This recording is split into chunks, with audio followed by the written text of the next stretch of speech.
See this clip here, I want to sharpen it, so I've tapped on it and I've highlighted it. Then I go to adjustment. You can see all these premium features. If I roll down, I can sharpen the image. So when the video plays, it's sharper.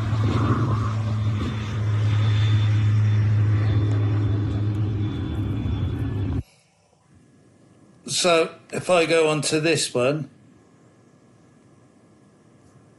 if I do that apply to all, then it's sharpened.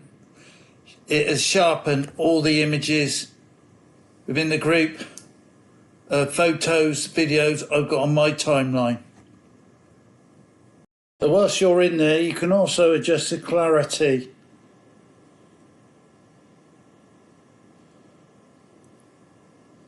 And then I will have a look, see if there's any other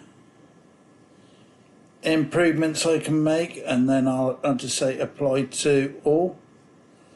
And then I will double check the video afterwards to make sure it looks good.